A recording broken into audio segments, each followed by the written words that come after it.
Shalom. Selamat sore bagi kita semua. Sekali lagi selamat datang Pak Rocky dan Pak Michael. Tuhan berkati bahwa saudara berdua boleh hadir di sini bersama-sama dalam ibadah ini. Dan juga untuk teman-teman yang lain yang boleh hadir bersama-sama. Terima kasih untuk boleh memuji Tuhan dalam persekutuan kita bersama pada sore hari ini. Tuhan Yesus memberkati kita. Saudara, saya tidak ingin mengatakan bahwa ini menjadi khotbah yang terakhir pelayanan karena besok akan pulang cuti kan? Itu satu hal yang biasa ya, jadi saudara juga kalau dikerjakan dapat cuti kan, cuti 2 minggu, jadi saya akan cuti, jadi tetaplah bersemangat untuk ke gereja. Jangan pendetanya nanti nggak ada 1 bulan, gerejanya juga kosong gitu ya. Saya kira pasti tidak begitu, pasti kita tetap bersemangat. Saudara, terima kasih untuk session yang khususnya untuk personal komite yang sedang mempersiapkan cuti ini dan dalam persiapan untuk pengurusan visa. Saudara jangan khawatir, kalau Tuhan membuka jalan, semua pasti akan terbuka. Jadi semua surat-surat yang ada dan sebagainya itu sudah sangat rapi, sudah sangat baik, jadi tidak perlu khawatir. Karena Tuhan selalu memberi yang terbaik bagi anak-anak. Jadi ini perjalanan vacation, perjalanan liburan biasa seperti Bapak Ibu lagi sekali lagi saya katakan harus menikmati, harus mengambil cuti yang ada untuk bisa juga refreshing untuk pelayanan-pelayanan di tahun 2013. Pulang sudah dengan kesibukan yang luar biasa.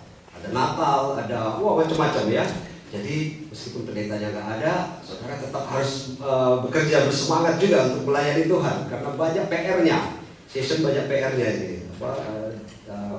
dalam beberapa waktu ini khususnya menjelang Natal. Jadi tetap bersemangat, tetap melayani Tuhan, tetap ikut serta dalam ibadah-ibadah. Saya juga akan ikut ibadah nanti lewat Facebook kan. Saya tahu pasti perkembangan jemaat di sini. Jadi meskipun 1 bulan nggak ada, pasti saya tahu Pak Leo lagi kemana, Pak Leo Huai, Pak Leo Manik, dan saya tahu untuk kemana nanti arahnya. Dan bagi Bapak Ibu yang lain juga, jadi pasti selalu ada bersama-sama. Biar jauh secara tempat, tetapi dekat di hati dan dekat di Facebook pastinya. Baik, Bapak Ibu dan Saudara yang dikasih dalam Tuhan, firman hari ini adalah bagian dari kitab Ayub. Saya kira Ayub merupakan kitab yang sangat terkenal, cerita Ayub merupakan kitab yang sangat terkenal. Saya ingin memulai dengan sebuah ilustrasi singkat. Seorang vokalis ternama yang menyanyi di sebuah orkestrasi simfoni yang sangat terkenal. Dia mempunyai tanggung jawab untuk mencari bibit-bibit unggul ataupun bibit-bibit yang baik untuk menggantikan atau untuk melanjutkan penyanyi-penyanyi yang terbaik di simfoni itu. Satu kali dia mengajak temannya, ayo kamu ikut saya, karena kita akan mengetes satu penyanyi yang sangat bagus. Penyanyi ini punya suara yang luar biasa indahnya. Jadi dia ajak temannya, kemudian datanglah calon yang akan ikut audisi itu. Kalau pakai bahasanya yang populer dia itu audisi. Jadi dia bilang ini penyanyi yang baik. Vokalis yang terkenal dari penyanyi simfoni ini, dia bilang ini akan menjadi calon pengganti atau calon untuk bisa menjadi penyanyi orkestra. Silakan menyanyi, tapi lagu yang dinyanyikan adalah sebuah lagu yang beritme atau bernada sedih. Jadi bagaimana dia menyanyikan dengan berusaha untuk menyanyikan dengan baik. Dan dia menyanyi indah sekali. Sampai teman sang vokalis ini mengatakan memang betul dia yang akan menggantikan kamu. Di akhir lagu keputusan harus diambil. Sang vokalis yang menentukan ini mengatakan maaf. Kamu tidak bisa diterima saat ini. Kamu kembali dan kamu renungkan mengapa kamu tidak bisa diterima. Nanti kamu akan saya panggil lagi. Teman sang vokalis ini heran luar biasa. Kenapa? Kamu nggak lihat apa sebagai seorang vokalis yang terkenal? Dia menyanyi dengan indah. Dia menyanyi dengan begitu luar biasanya. Satu lagu sedih yang dia nyanyikan dengan nada-nada yang sedih, dengan suara-suara yang menggetarkan. Vokalis ternama ini bilang, kenapa? Kamu tahu kenapa dia tidak saya terima untuk saat ini? Kenapa? Vokalis ini bilang, dia menyanyi dengan sangat baik. Tapi sayang, dia belum pernah merasakan kesedihan yang begitu dalam. Sehingga dia hanya menyanyikan itu dengan lagu, dengan nada yang suara yang indah. Tapi dia tidak memiliki perasaan yang dalam tentang kesedihan. Biarkan dia pulang dengan kesedihan, supaya dia tahu merasakan arti kesedihan. Sehingga ketika dia besok saya akan panggil lagi, dia sudah tahu bagaimana menyanyikan dengan perasaan yang begitu sedih. Seminggu kemudian, orang ini dipanggil lagi untuk menyanyi. Dan dia menyanyikan bukan lagi dengan suaranya yang indah, tapi dengan perasaan dan suara yang indah itu menyanyikan lagu. Pada saat itu sang vokalis katakan, kamu saya terima. Saudara yang dikasih dalam Tuhan, kisah Ayub adalah kisah yang populer mengenai penderitaan yang berakhir dengan kemenangan. Saya kira kita semua sudah tahu.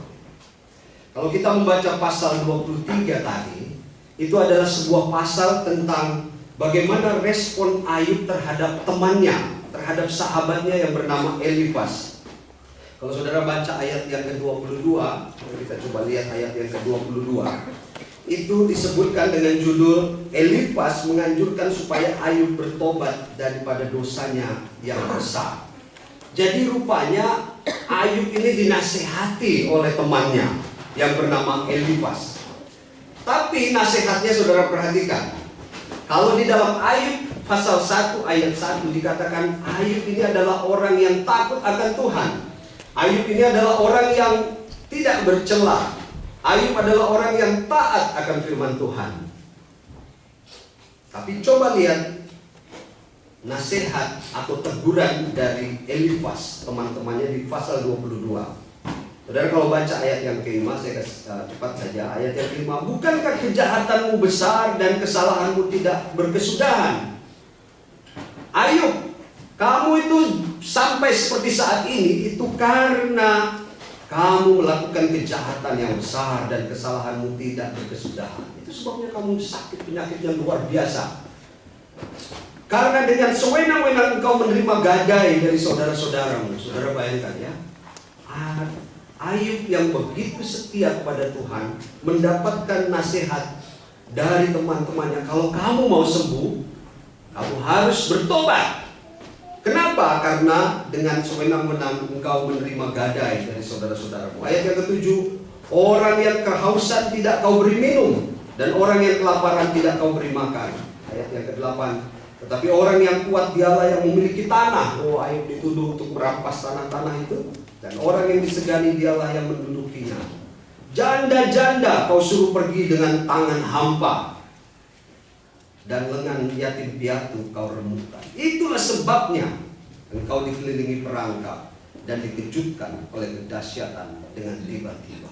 Saudara bayangkan, Elifas memberikan nasihat kepada Ayub, tetapi juga menjadi orang yang melakukan tuduhan bahwa Ayub, kamu tahu penderitaan yang kau alami itu karena dosa, karena ketidakadilan, karena kesewenang-wenangan. Dan oleh sebab itu ayat yang ke-25 dikatakan, apabila engkau bertobat kepada Yang Maha Kudus dan merendahkan diri, apabila engkau menjauhkan kecurangan dari dalam kemahmu, dikatakan seterusnya, membuang biji emas ke dalam debu, emas Ofir di tengah batu-batu sungai. Dan seterusnya dikatakan ayat yang ke-27, jikalau engkau berdoa kepadanya, Ia akan mengabulkan doamu dan engkau akan membayar nazarmu. Jadi saudara-saudara yang dikasih dalam Tuhan, nasihat simpatik Elifas ini merupakan nasihat yang sebenarnya dia sendiri tidak tahu apa persoalan Ayub.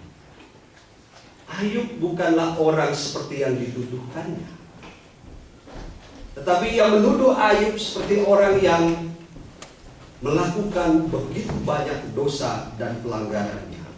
Saya mau mengatakan, Elifas itu sama seperti seorang yang memberikan nasihat simpatik memberikan nasihat simpatik seperti nyanyian vokalis yang tidak pernah merasakan kesedihan. Elifas memberikan nasihat, tetapi sama seperti seorang vokalis yang menyanyi yang tidak pernah merasakan kesedihan itu. Dia tidak tahu bagaimana latar belakang Ayub. Dia tidak tahu bagaimana penderitaan Ayub. Ayub bukanlah orang yang tidak setia, tapi dia dicobai, diizinkan untuk dicobai oleh Tuhan, mengalami penderitaan. Nasihat Ayub atau nasihat Elifas itu seperti seorang vokalis yang menyanyikan lagu sedih yang tidak pernah merasakan kesedihan. Elifas cepat sekali membuat sebuah kesimpulan dari nasihatnya kepada Ayub, yaitu apa yang kamu alami itu adalah karena dosa, dan oleh sebab itu bertobatlah. Saudara, apa pelajaran praktis iman yang kita mau belajar hari ini dari Elifas? Seperti seorang vokalis yang menyanyikan nyanyian kesedihan tanpa pernah merasakan kesedihan. Dan dia cepat sekali menuduh, dan dia cepat sekali membuat satu pernyataan, dan dia cepat sekali menyimpulkan sesuatu. Padahal dia sendiri tidak pernah tahu apa yang dialami oleh Ayub sejak awalnya. Ada pelajaran praktis iman yang kita pelajari pada siang hari ini. Apa itu? Saudara, jangan cepat-cepat membuat sebuah keputusan, apalagi pernyataan, kalau kita tidak benar-benar tahu atau memahami apa yang terjadi.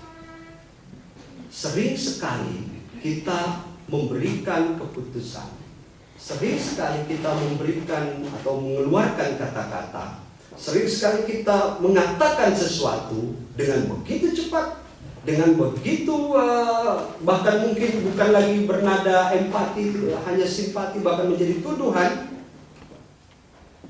Bahkan kita tidak tahu apa yang harus kita katakan.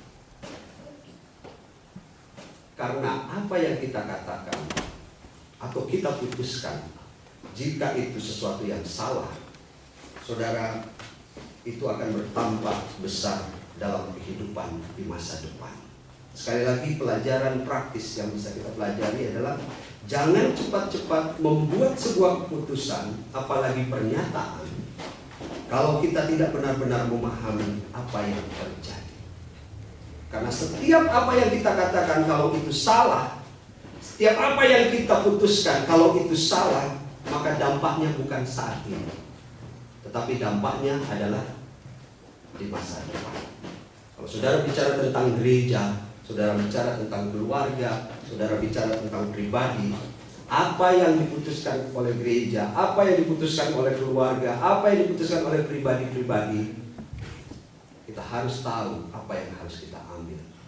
Karena kalau kita tidak mengetahuinya, kita tidak memahaminya secara benar, itu bukan berdampak saat ini, tapi dia berdampak di masa depan. Dan ini sangat penting bagi kita. Khalil Gibran dalam puisi pendek tentang noda hitam pernah menuliskan begini: 7 abad yang lalu, 7 merpati putih terbang membumbung tinggi dari lembah yang kelam menuju puncak gunung bersalju putih. Salah seorang dari 7 manusia yang mengamati sayapnya berkata, "Kulihat noda hitam pada sayap merpati yang ke-7.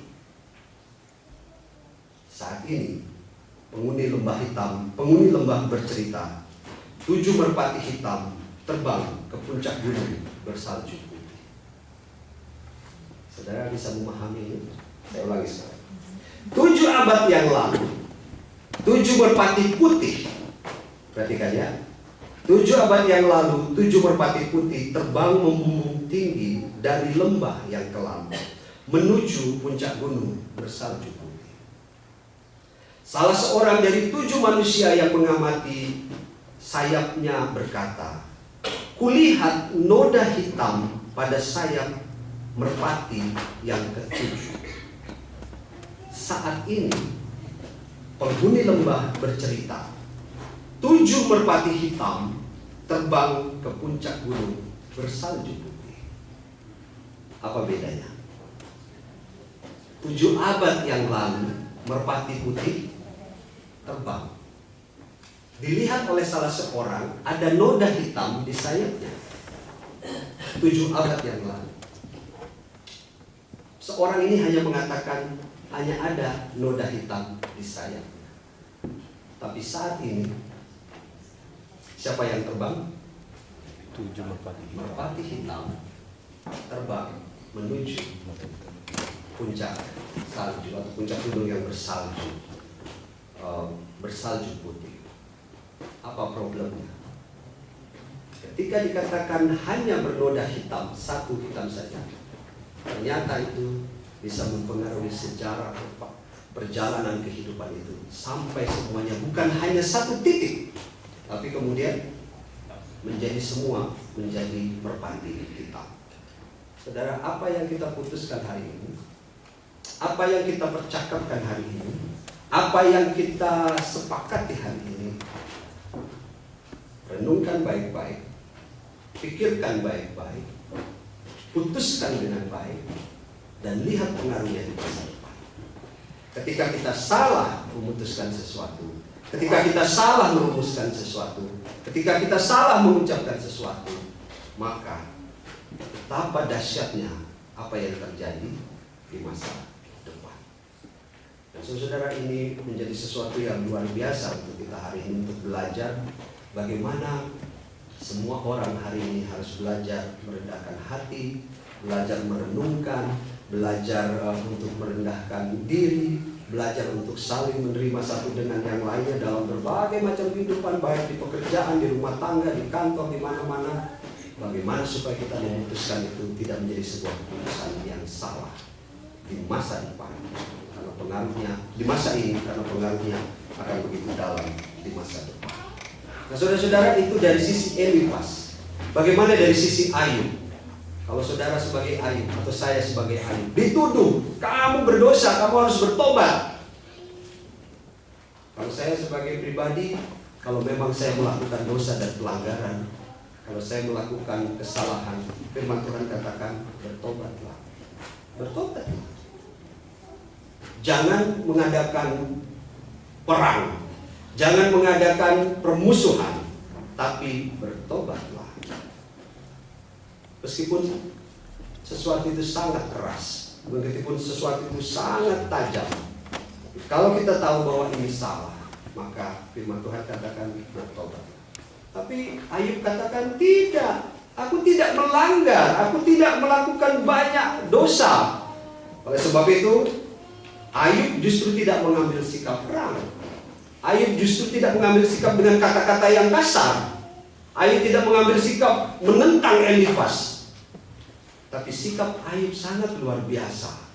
Dan saya selalu belajar dari sikap ini, bagaimana ketika tuduhan itu begitu tajamnya terhadap kita, yang terkadang menyakitkan, yang terkadang mengatakan bahwa aku nggak lakukan ini kok, tapi kenapa aku harus dituduh seperti ini? Terkadang semangat muda mungkin mengatakan bahwa ini harus perang, ini harus kita harus keluarkan kata-kata ini, harus sikat, harus dan sebagainya. Tetapi Ayub di pasal yang di ayat yang ke-10 sampai dengan ayat yang ke-12, dia katakan demikian. Setelah dia dituduh oleh Elifas, karena ia tahu jalan hidupku, seandainya ia memuji aku akan timbul seperti emas. Tuduhan terkadang sangat menyakitkan. Mungkin kita katakan, saya tidak buat itu, saya tidak lakukan itu. Tapi Ayub dikatakan karena ia tahu jalan hidupku, maksudnya Allah tahu jalan hidupku, seandainya dia memuji aku akan timbul seperti emas. Saudara, kalau saudara orang yang baik, kalau saudara atau kita semua menjadi orang yang harus setia di hadapan Tuhan, dimanapun saudara berada, di tempat yang paling tidak menyenangkan sekalipun, saudara tetaplah menjadi emas. Saya dinasihati oleh seorang ibu yang sangat-sangat sederhana, kalau boleh dikatakan miskin, kalau boleh dikatakan tidak berpendidikan. Waktu saya mutasi dari satu gereja besar di Legian, saya dipindahkan ke satu desa kecil di utara. Semua orang pada protes. Kenapa Pak Pendeta dipindahkan dari gereja besar itu ke gereja yang sangat kecil dan sederhana? Ibu yang sederhana ini mengatakan kepada saya, kalau orang baik ditempatkan dimanapun, baik dia di kota dan baik dia di tempat yang sederhana seperti apapun, maka hasilnya akan menjadi baik. Tapi sebaliknya, orang yang tidak memiliki kebaikan, dimanapun dia berada, maka bagaimanapun keadaannya, maka sesuatu itu juga tidak akan menjadi baik. Saya langsung berpikir, saya merenungkan, ini dahsyat banget nih kata-katanya ini. Dan sampai saat itu menjadi pegangan bagi saya, dimanapun kamu berada, di tempat yang seperti apapun kamu berada, tetaplah melakukan hal yang baik. Karena ketika kamu melakukan hal yang baik, maka segala hal yang baik itu pun akan terjadi. Kalau kamu emas, ditempatkan dimanapun, kamu adalah tetap emas. Dan ini pelajaran yang luar biasa dari seorang ibu yang sederhana. Dan Ayub rupanya memahami akan hal itu. Ayat yang ke-11 dikatakan, kakiku tetap mengikuti jejaknya, aku menuruti jalannya dan tidak menyimpang. Ayub mulai dengan kebaikan, Ayub mulai dengan kesetiaannya kepada Allah, dan sekarang dia mengatakan, aku menuruti jalannya dan tidak menyimpang. Apa yang baik itu harus juga didasarkan pada kesetiaan yang sungguh-sungguh. Jemaat, keluarga, pribadi, kebaikan penting, kesetiaan itu juga penting. Bagaimana tugas-tugas kita, baik di rumah tangga, baik di pekerjaan, baik di gereja, kesetiaan itu menjadi penting. Kesetiaan untuk melayani, kesetiaan untuk bekerja dengan sungguh-sungguh, kesetiaan untuk melakukan hal-hal yang baik, itu menjadi hal yang sangat penting. Dan yang terakhir dikatakan, perintah dari bibirnya tidak kulanggar, dalam sanubariku kusimpan ucapan mulutnya. Saudara-saudara, anak muda, orang muda, ketika dituduh, ketika dihantam, ketika dicerca, ketika disikat dan sebagainya, hal yang wajar, emosi muncul. Ayub pun demikian. Betapa sulitnya dia menghindari bahwa dia harus melakukan perlawanan. Tetapi hari ini kita belajar perintah dari bibirnya, yaitu firman Tuhan, tidak kulanggar. Dalam sanubariku kusimpan ucapan mulutnya. Adalah hal yang baik hari ini bagi kita, saudara-saudara, Bapak Ibu. Kita mungkin tidak seperti Ayub yang begitu mengalami penderitaan yang besar. Kita mungkin tidak seperti Ayub yang mengalami begitu sulitnya, begitu sakitnya hidup yang dia alami. Tapi justru inilah waktu bagi kita untuk kita mendengarkan, menyimpan firman itu di dalam hati kita.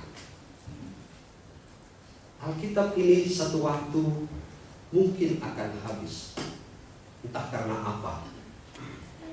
Alkitab ini mungkin akan lenyap secara fisik, entah karena apa. Saudara, mungkin Alkitab ini habis Pak, tapi masih ada di iPad, masih ada di BlackBerry. Mungkin BlackBerry juga akan habis.